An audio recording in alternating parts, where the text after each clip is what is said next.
L'ordre du jour appelle la discussion de la proposition de loi relative à la prévisibilité de l'organisation des services de la navigation aérienne en cas de mouvement social et à l'adéquation entre l'ampleur de la grève et la réduction du trafic, présentée par monsieur Vincent Capo-Canellas et plusieurs de ses collègues du groupe Union centriste. La procédure accélérée a été engagée sur ce texte et la parole est d'abord à l'auteur de la proposition, Vincent Capo-Canellas. Monsieur le questeur, vous avez la parole.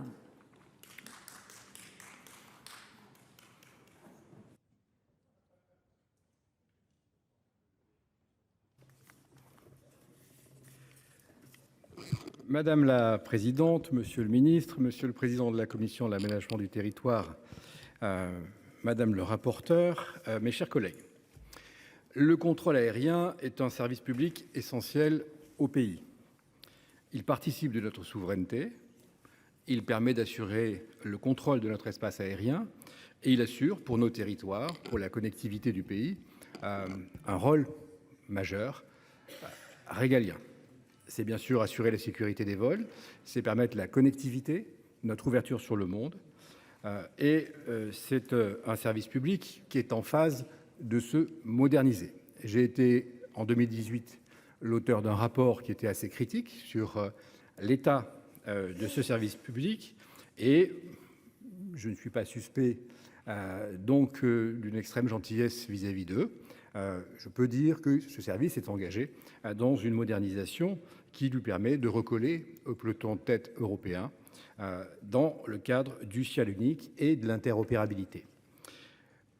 J'interviens ici avec cette proposition de loi parce que dans le cadre des règles spécifiques qui sont celles des contrôleurs aériens, il y a une difficulté que chacun connaît et que nous devons essayer de traiter. Différents auteurs de propositions de loi ont présenté des textes ces dernières années. Je veux citer le président Retailleau, que je remercie tout particulièrement de s'être associé à cette proposition de loi, qui avait présenté une proposition de loi au nom de son groupe, qui avait d'ailleurs un domaine plus large. Et puis citer Joël Guerriau, qui avait ici même présenté une proposition de loi et qui s'est également associé à ce texte. Je rappelle que les contrôleurs aériens, il faut que nous l'ayons en tête, sont soumis à des règles particulièrement strictes. Il y a des règles de respect du survol, il y a une exigence de continuité, il y a une exigence de sécurité, et il y a le cadre européen que j'ai rappelé, celui du ciel unique. Les contrôleurs aériens, au moment de ce qu'on appelle la loi Diard, ont donc été exemptés de l'application de celle-ci, en particulier car ils ont un service minimum. Nous devons bien sûr à tout moment pouvoir assurer la continuité du survol du pays. Et nous sommes d'ailleurs un pays particulièrement survolé, avec une complexité du trafic. Mais le dispositif aujourd'hui fonctionne assez mal et les difficultés sont très largement documentées. Il y a souvent un certain nombre de troubles et il arrive que le service minimum finalement soit calculé à un niveau qui fait qu'il y a au dernier moment, malgré ce qu'on appelle des abattements, lorsqu'il y a un préavis de grève, on abat un certain nombre de vols, selon la formule consacrée. Malgré cela, il y a des annulations à chaud, ce qui entraîne dans les aéroports, pour les compagnies et pour les voyageurs évidemment, qui sont la finalité du transport aérien, il y a un certain nombre de grandes difficultés avec ces annulations de dernière minute. Et puis à l'inverse, bien souvent, après le préavis de grève, la DGAC est amenée à mettre en place le service minimum et à demander aux compagnies de réduire leur nombre de vols, on constate qu'il y a finalement peu de grévistes. Donc nous avons un système qui aujourd'hui pose un certain nombre de grandes difficultés et qui apparaît à certains égards découplé du nombre réel de grévistes. En clair, la réduction du trafic n'est pas proportionnée au nombre de grévistes. C'est une vraie difficulté qui nous a bien souvent fait pointer dans un certain nombre de classements européens comme le pays qui occasionne le plus de retard, le plus d'annulations de vols. Et c'est un élément difficile à vivre, même d'ailleurs pour les contrôleurs qui ont à l'esprit de développer la capacité de faire passer le trafic, de développer ce qu'on appelle des routes droites, c'est-à-dire qu'il y a une exigence environnementale, la volonté de préserver notre planète et donc qu'il y ait le moins d'émissions de CO2 possible, qui passe par des routes les plus droites possibles. Et lorsqu'il y a des réductions de capacité, eh bien on est amené à écarter le trafic, comme on le dit, et notre pays est moins survolé, mais on émet plus de CO2. Je précise que ma démarche est déconnectée d'un certain nombre de procédures, disons, médiatiques qui ont pu être menées par différentes compagnies étrangères. Mais j'estime simplement, étant attaché à la navigation aérienne et à notre transport aérien, que nous avons le devoir de trouver une solution qui soit conforme à nos traditions.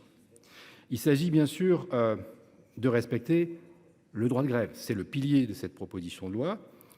C'est parce que nous avons un principe constitutionnel auquel nous sommes tous attachés et il faut conjuguer le service minimum, le respect du droit de grève et ce que je propose, c'est-à-dire la possibilité d'organiser la prévisibilité dans le nombre de grévistes et donc de parvenir à une meilleure organisation de ce service minimum. C'est un dispositif spécifique, c'est-à-dire qu'il ne prendra pas place dans le Code des transports, mais il prendra place dans le Code de la fonction publique parce que ce sont des fonctionnaires et nous avons essayé de trouver un équilibre. Alors cet équilibre, il est le suivant, c'est-à-dire que les contrôleurs aériens, si cette proposition de loi est votée et si elle va au bout de l'examen parlementaire, les contrôleurs aériens seront astreints à une obligation de se déclarer grévistes 48 heures à l'avance et en réciprocité, la direction des services de la navigation aérienne, la DGAC, devra aussi leur notifier l'avant-veille lorsqu'ils sont astreints. Je le disais, c'est un service où il y a un service minimum, donc il y a des astreintes. Et aujourd'hui, les contrôleurs aériens eux-mêmes voient les conséquences d'une forme de désorganisation lorsqu'il y a beaucoup de mouvements de grève, avec la difficulté de prévoir le nombre réel de grévistes et donc le niveau du service minimum, le niveau du nombre d'astreintes d'un côté, et puis ça leur donne aussi finalement de grandes difficultés d'organisation pour leur propre service, parce que il y a eu par exemple depuis le début de l'année, sur 5 mois avec les grèves pour les retraites, il y a eu 40 jours de grève, 40 jours d'astreinte, et à chaque fois ça suppose que les services réorganisent les tours de service et le fassent parfois en dernière minute, avec un système qui me paraît ancien, qui me paraît daté et qui devra, peut-être que monsieur le ministre aura l'occasion de nous le confirmer tout à l'heure, être revu. Je pense là au décret qui organise le service minimum et il faudra veiller à la conciliation entre cette obligation de prévisibilité pour les contrôleurs qui devront se déclarer grévistes 48 heures à l'avance et le service minimum. Le décret devra tenir compte de cela, tout comme il pourra d'ailleurs peut-être moderniser la liste des aéroports qui font l'objet d'un service minimum.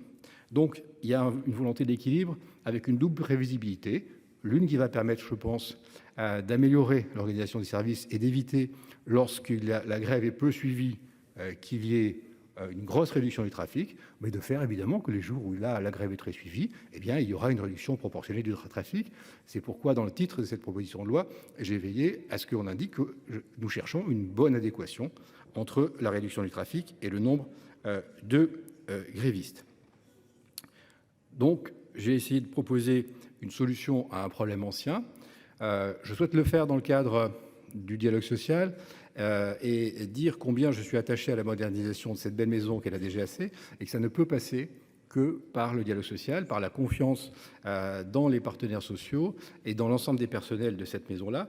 Mais je pense qu'eux-mêmes subissent aujourd'hui les conséquences d'un système qui est à bout de souffle et qui, et pour les passagers et les compagnies d'un côté, et pour les contrôleurs eux-mêmes et pour l'organisation des services, a démontré toutes ses limites. Voilà l'objet de ce texte qui vous est soumis. Je veux simplement dire que c'est une tentative, je pense, proportionnée et aussi concertée que possible, en tout cas aussi adaptée que possible aux réalités de ce métier-là, qui est un métier essentiel pour nous. Et si nous y parvenons, je pense que nous aurons fait un pas et qu'il restera à la DGAC beaucoup de sujets pour continuer sa propre modernisation, parce que c'est un service de pointe qui est reconnu au niveau mondial et qui doit continuer à innover. C'est en tout cas, je pense, le sens de cette proposition de loi. Et innover, c'est aussi innover dans la capacité à organiser le dialogue. Je vous remercie.